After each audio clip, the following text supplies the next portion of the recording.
ചോദ്യം number 304 Shri V R Sunilkumar, ഭക്ഷ്യ വിതരണ പൊതു വകുപ്പ് മന്ത്രി. സർ, എ ആൻഡ് ബി സാമ്പത്തിക നയപരിഷ്കരണങ്ങൾ, ആഗോള വിപണി സാധ്യതകൾ, പുത്തൻ സാങ്കേതിക വിദ്യയുടെ ആവിർഭാവം തുടങ്ങിയവ മൂലം സേവനങ്ങളുടെയും സാധനങ്ങളുടെയും വിപണി വലിയ മാറ്റങ്ങൾക്ക് വിധേയമായിട്ടുണ്ട്. സർ, സ്റ്റേബിൾ ചെയ്യുന്നോ? Thank you. Shri V R Sunilkumar. Sir, direct selling കമ്പനികളെയും ഡയറക്ട് സെല്ലർമാരെയും നിരീക്ഷിക്കുന്നതിനായി മോണിറ്ററിംഗ് സംവിധാനം രൂപീകരിച്ചതായി പറഞ്ഞുവല്ലോ. ഇപ്രകാരം ഒരു സംവിധാനത്തിന്റെ രൂപീകരണത്തിലേക്ക് നയിച്ച സാഹചര്യം വിശദമാക്കാം. മിനിസ്റ്റർ. സർ, 2021 ഡയറക്ട് സെല്ലിംഗ് കേന്ദ്ര ചട്ടങ്ങൾ കൃത്യമായി പാലിക്കുന്നുവെന്ന് ഉറപ്പുവരുത്തുന്നതിനായി സംസ്ഥാന സർക്കാരുകൾ ഒരു നിരീക്ഷണ സംവിധാനം ഏർപ്പെടുത്തണമെന്ന് പ്രസ്തുത ചട്ടങ്ങളിലെ ചട്ടം 11 നിഷ്കർഷിക്കുന്നുണ്ട്. സർ, ഇത്തരമൊരു പശ്ചാത്തലത്തിലാണ് സംസ്ഥാന സർക്കാർ നിരീക്ഷണ സംവിധാനവും മാർഗരേഖയും രൂപീകരിച്ചത്. ഈ സംവിധാനം ഡയറക്ട് സെല്ലിംഗ് കമ്പനികളെക്കുറിച്ച് കൂടുതൽ മനസ്സിലാക്കുന്നതിന് ഉപഭോക്താക്കളെ സഹായിക്കുന്നു. കൂടാതെ ചട്ടങ്ങൾ കൃത്യമായി പാലിച്ച് പ്രവർത്തിക്കുന്ന കമ്പനികൾക്ക് അവരുടെ വിശ്വാസ്യത ഉപഭോക്താക്കളെ ബോധ്യപ്പെടുത്തുവാനും സഹായിക്കുന്നു. സർ, ഡയറക്ട് സെല്ലിംഗ് മേഖലയുമായി ബന്ധപ്പെട്ട് വലിയൊരു ജനവിഭാഗം തൊഴിലെടുത്തു വരുന്നു. ഈ മേഖലയിലേക്ക് നിയമപരമായ പരിരക്ഷ നൽകുന്നതിലൂടെ ഇനിയും ധാരാളം ആളുകൾ ഈ മേഖലയിലേക്ക് കടന്നുവരും. ഈ മേഖലയിൽ തൊഴിലെടുക്കുന്നവർക്ക് സംരക്ഷണം നൽകാൻ സർക്കാർ എന്തെങ്കിലും നടപടി സ്വീകരിക്കുമോ? സർ, ഇന്ത്യയിൽ ഡയറക്ട് സെല്ലിംഗിന്റെ ഭാവി വളരെയധികം പ്രതീക്ഷ നൽകുന്നതാണ്. വരും വർഷങ്ങളിൽ ഈ വ്യവസായം മെച്ചപ്പെടുമെന്നാണ് കാണുന്നത്. ഇത് സ്വാഭാവികമായും കൂടുതൽ തൊഴിലവസരങ്ങൾ സൃഷ്ടിക്കുകയും സർക്കാരിന് നികുതി വരുമാനം ഉറപ്പുവരുത്തുകയും ചെയ്യും. ഉപഭോക്തൃ താൽപര്യം സംരക്ഷിക്കുക എന്നതാണ് വകുപ്പിന്റെ ഉത്തരവാദിത്വം.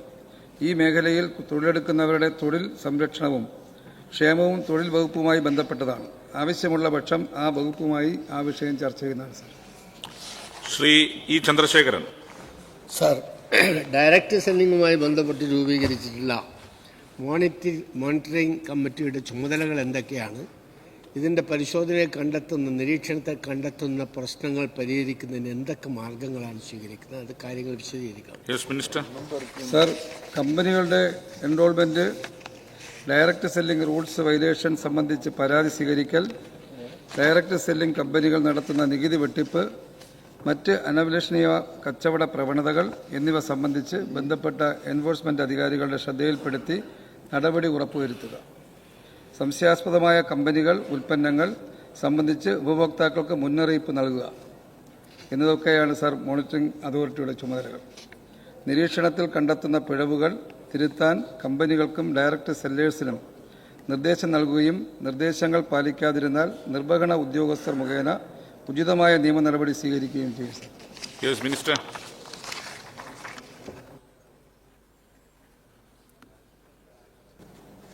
Minister. Shri Muhammad Mohsin. Sir, direct selling മേഖലയിൽ ഇപ്പോൾ ആ സംവിധാനം ഒരുക്കുന്നതിന് വേണ്ടിയിട്ടും അത് സംരക്ഷിക്കുന്നതിന് വേണ്ടിയിട്ടുള്ള നടപടികൾ സ്വീകരിച്ചതിൻ്റെ കാര്യം ഇവിടെ പറഞ്ഞു. മോണിറ്ററിംഗ് സംവിധാനത്തിൻ്റെ കാര്യവും പറഞ്ഞു. പക്ഷേ ഈ മേഖലയിൽ ഒട്ടേറെ തട്ടിപ്പുകൾ നടക്കുകയും ഒരുപാട് ആളുകൾ പറ്റിക്കപ്പെടുകയും ചെയ്യുന്നുണ്ട് എന്നുള്ളതൊരു സത്യമാണ്, ഒരു വസ്തുതയാണ്.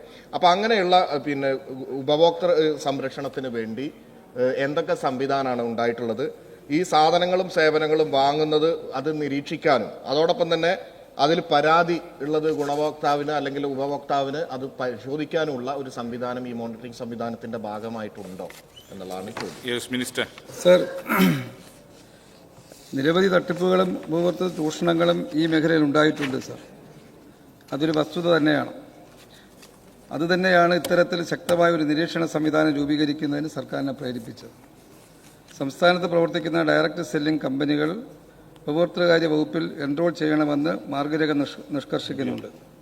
വിശദമായ പരിശോധനയ്ക്ക് ശേഷം യോഗ്യരായ കമ്പനികളുടെ പട്ടിക വെബ്സൈറ്റിൽ പ്രസിദ്ധപ്പെടുത്തും. അത്തരത്തിൽ എൻറോൾ ചെയ്യുന്ന കമ്പനികളുടെ ലിസ്റ്റ് പരിശോധിച്ച് ഉപഭോക്താവിന് കമ്പനിയുടെ വിശ്വാസ്യത ബോധ്യപ്പെടാവുന്നതാണ്. അറിവുണ്ടായിരിക്കുക എന്നതാണ് ചൂഷണം ഒഴിവാക്കുന്നതിന് അടിസ്ഥാനപരമായി വേണ്ടത്. ഇത്തരത്തിലുള്ള അറിവ് ഉപഭോക്താക്കളിലേക്ക് എത്തിക്കുക എന്നതാണ് ഈ മോണിറ്ററിംഗ് സംവിധാനത്തിലൂടെ സർക്കാർ ലക്ഷ്യം വയ്ക്കുന്നത്. ബഹുമാന്യ മുഖ്യമന്ത്രി നേരത്തെ ചില മറുപടി പറഞ്ഞ് നമ്മളെല്ലാം കേട്ടതാണ്. തട്ടിപ്പുകളെല്ലാം ഒഴിവാക്കാൻ നമ്മൾ വിചാരിച്ചാൽ മാത്രം കഴിയില്ല. ഉപഭോക്താക്കൾ അതിനെ സംബന്ധിച്ച് ജാഗ്രത ഉണ്ടായാൽ മാത്രമേ അതിന് കഴിയൂ എന്നുള്ളതാണ് സത്യം. Shri C C Mukundan. Sir, direct സെല്ലുമായി ബന്ധപ്പെട്ട മോണിറ്ററിംഗ് അതോറിറ്റി രൂപീകരണത്തിൽ ഈ മേഖലയിൽ പ്രവർത്തിക്കുന്ന ട്രേഡ് യൂണിയൻ ഉൾപ്പെട്ടവരുടെ അഭിപ്രായവും നിർദ്ദേശങ്ങളും തേടിയിട്ടുണ്ടോ? വിശദമാക്കാമോ?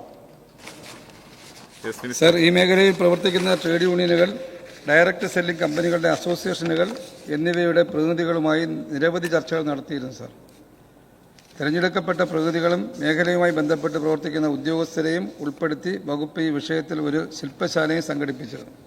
അത്തരത്തിൽ സ്വരൂപിച്ച അഭിപ്രായങ്ങളും നിർദ്ദേശങ്ങളും കൂടി പരിഗണിച്ചാണ് മോണിറ്ററിംഗ് സംവിധാനത്തിന്റെ മാർഗരേഖ സർക്കാർ തയ്യാറാക്കിയത്.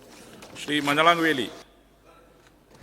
സർ, ഈ 2021 കേന്ദ്ര ചട്ടങ്ങളുടെ അടിസ്ഥാനത്തിൽ ഡയറക്റ്റ് സെല്ലിംഗ് കമ്പനികൾ നിയന്ത്രിക്കുന്നതിന് സംസ്ഥാനത്തും ഒരു മോണിറ്ററിംഗ് മെക്കാനിസം ആരംഭിച്ചിട്ടെന്ന് അങ്ങോട്ട് പറഞ്ഞു.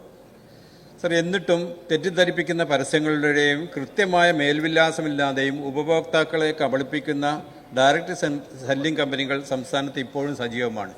ഇതിൽ കൂടുതൽ ഉൾപ്പെടുന്നത് സർ ചെറുപ്പക്കാരാണ്. അവരുടെ പർച്ചേസിങ് ഹാബിറ്റ് തന്നെ മാറി, ഡയറക്റ്റ് ഷോപ്പിലേക്ക് പോകുന്നില്ല, വീട്ടിലിരുന്ന് ഓർഡർ ചെയ്യുകയാണ്. അപ്പോൾ ഇവരൊക്കെ വളരെ വലിയ പ്രശ്നത്തിലേക്കാണ് എത്തിപ്പോകുന്നത്.